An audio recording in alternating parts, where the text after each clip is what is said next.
This is the Lone Crater YouTube. We hope this video helps.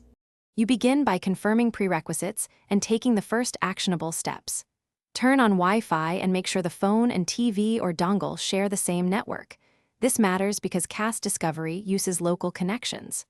Open the app you intend to cast from YouTube, Chrome, or a system screencast tool, and allow any permissions requested, like local network or location.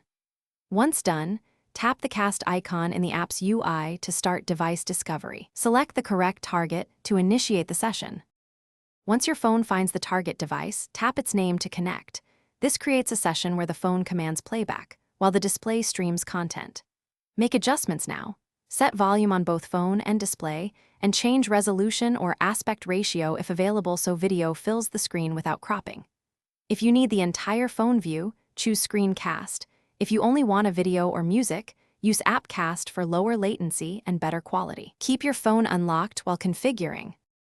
To finish, stop casting in the app or use the phone's Quick Settings cast control. The target device stops receiving commands and returns to its default input. If playback lags or stutters, make sure you're on a 5 GHz network, lower stream resolution, and move devices closer to reduce interference. If the phone can't see the display, reboot your router, restart the phone, and power cycle the TV or dongle. This clears network issues and forces fresh discovery. One key troubleshooting tip: retry with mobile hotspot off. Thanks for watching. Consider subscribing if we helped you.